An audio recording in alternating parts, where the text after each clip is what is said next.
Assalamualaikum warahmatullahi wabarakatuh. Perkenalkan sebelumnya nama saya Rahmat Nur. Kali ini saya akan mempresentasikan tugas dari dosen Ibu Aihliatul Halimah, yang dimana materinya kali ini adalah digitalisasi inventaris sarana dan prasarana. Baik, untuk memperefektifkan waktu, mungkin saya akan langsung memulainya saja.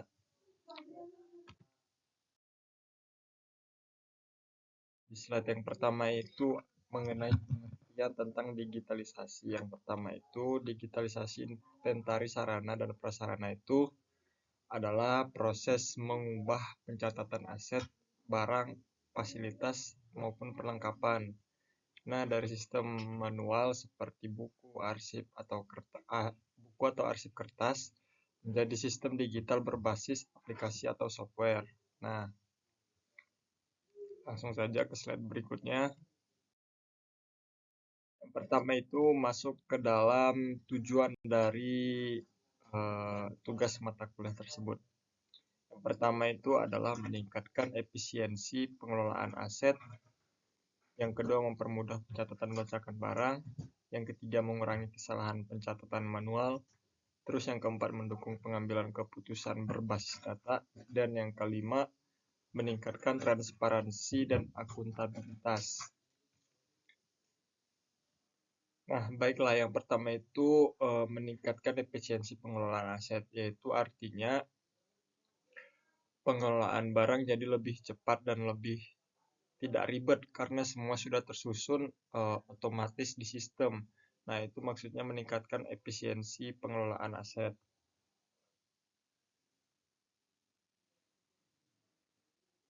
Nah, terus yang kedua itu mempermudah pencatatan dan pelacakan barang, yang artinya itu mempermudah pencatatan dan pelacakan barang. Jadi barang itu bisa dicatat dan dicari dengan mudah. Misalnya cukup ketik dengan nama barang di aplikasi, langsung ketemu. Terus yang selanjutnya itu adalah mengurangi kesalahan pencatatan manual. Nah, jadi mengurangi kesalahan pencatatan manual itu artinya itu seperti kesalahan seperti salah tulis atau data hilang bisa dikurangi karena sistem sudah diotomatis. Itu maksudnya mengurangi kesalahan pencatatan manual. Terus yang keempat itu ada mendukung pengambilan keputusan berbasis data. Nah, pengambilan keputusan berbasis data ini yaitu adalah data yang tersimpan bisa digunakan untuk menentukan keputusan. Misalnya, kapan harus membeli barang baru. Terus yaitu adalah meningkatkan transparansi dan akuntabilitas. Nah, meningkatkan transparansi ini tuh maksudnya itu semua data terlihat jelas dan kita dipertanggungjawabkan. Jadi tidak ada yang disembunyikan atau salah laporan. Nah, seperti itu. Mungkin itu adalah salah satu dari tujuan pelajaran materi berikut. Nah, yang selanjutnya itu adalah tentang manfaat. Yang pertama itu manfaatnya itu adalah data inventaris lebih rapi dan terstruktur, akses data lebih cepat dan real time, mempermudah audit dan pelaporan, mengurangi risiko kehilangan data, dan yang terakhir itu adalah monitoring kondisi barang lebih mudah. Nah, maksud dari data inventaris lebih rapi dan terstruktur itu adalah data itu tidak mudah hilang karena disimpan secara digital. Terus data juga lebih aman dibandingkan di kertas yang bisa hilang, rusak, robek, atau misalnya terkena air. Terus yang ketiga itu adalah mempermudah audit dan pelaporan. Jadi yaitu lebih mudah membuat laporan. Laporan itu jadi bisa dibuat otomatis oleh sistem tanpa harus menghitung atau menulis ulang. Dan yang selanjutnya itu adalah mengurangi risiko kehilangan data. Ya, seperti kesalahan jadi apa? Mengurangi kesalahan pencatatan. Kesalahan seperti salah tulis atau lupa mencatat bisa diminimalisirkan karena sistem membantu secara otomatis.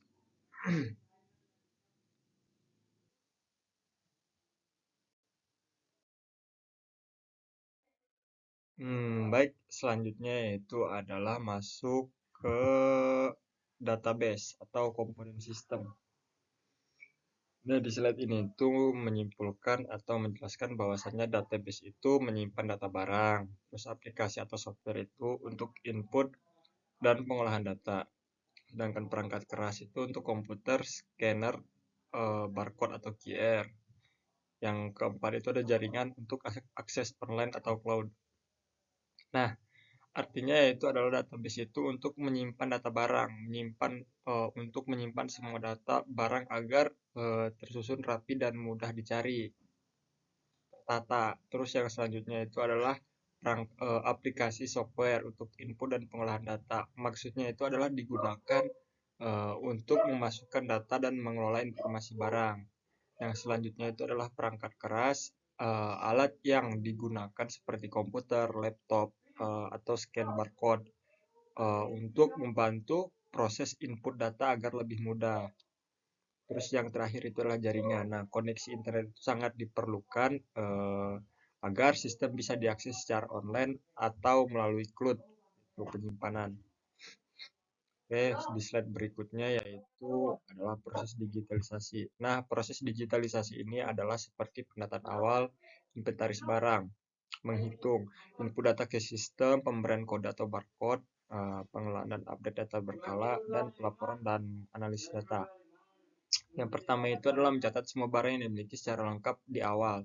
Disebutnya itu inventarisasi barang. Terus yang selanjutnya itu adalah input data ke sistem. Seperti data barang yang sudah dicatat, dimasukkan ke dalam aplikasi atau komputer, lalu disimpan. Nah, terus yaitu adalah pemberian kode.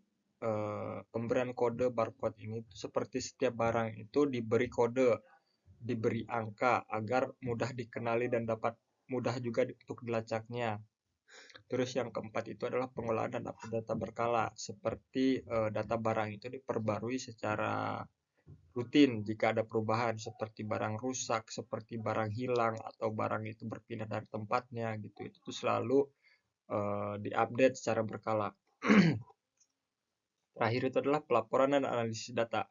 Nah, jadi maksudnya pelaporan dan analisis data itu adalah data yang digunakan untuk membuat laporan dan melihat kondisi atau kebutuhan barang tersebut. Baik, di slide berikutnya itu adalah tantangan. Nah, yang menjadi tantangan dari mata kuliah ini itu seperti kurangnya SDM yang paham teknologi, terus biaya awal implementasi, resistensi terhadap perubahan, dan keamanan data. Nah, ini tuh seperti biasa, kalau kurangnya SDM itu tidak karena apa? Tidak semua orang itu bisa menggunakan sistem digital dengan baik.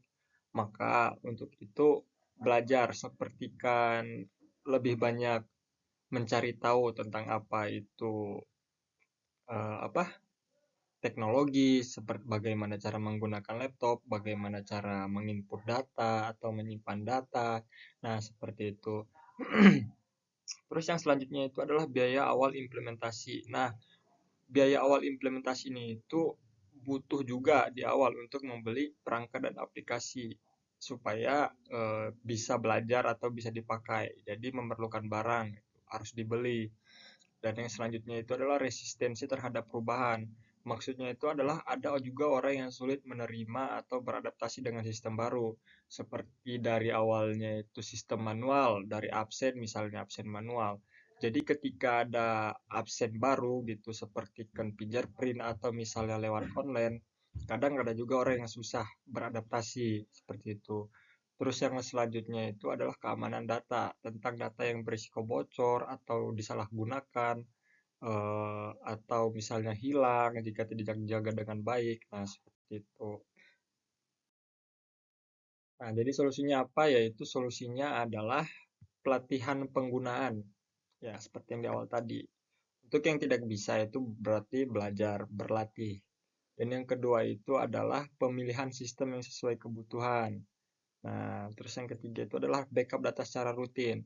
Seperti misalnya kita itu harus membackup data selama sebulan sekali contohnya, atau 2 bulan sekali, atau bisa juga per minggu untuk cek data secara berkala. Apakah data ini itu hilang atau misalnya harus ada yang ditambahkan. Nah, seperti itu. Terus yang terakhir itu adalah penguatan keamanan sistem.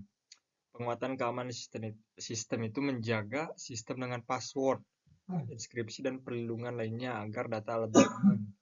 Seperti misalnya itu contoh kalau saya itu tidak terlalu banyak menggunakan password. Jadi satu password kadang itu bisa dipakai untuk semua aplikasi, tapi tidak mudah. Nah, seperti itu.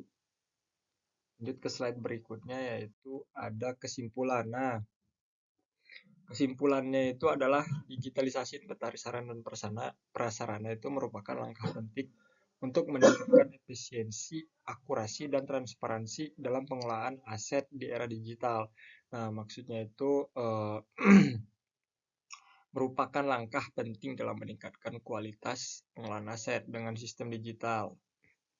Nah, proses pencatatan menjadi lebih cepat atau lebih akurat dan informasi lebih mudah diakses kapan saja. Selain itu, digitalisasi juga membantu mengurangi kesalahan, mempermudah pembuatan laporan, serta mendukung pengambilan keputusan yang tepat. Nah, meskipun terdapat tantangan seperti keterbatasan SDM, biaya awal, dan keamanan data, hal tersebut dapat diatasi melalui pelatihan, pemilihan sistem yang tepat, serta pengelolaan keamanan yang baik. Dengan demikian, digitalisasi menjadi solusi efektif untuk menciptakan pengelolaan aset yang lebih efisien, transparan, dan akuntabel di era digital. Mungkin itu saja yang bisa saya sampaikan. Kurang lebihnya, Assalamualaikum warahmatullahi wabarakatuh.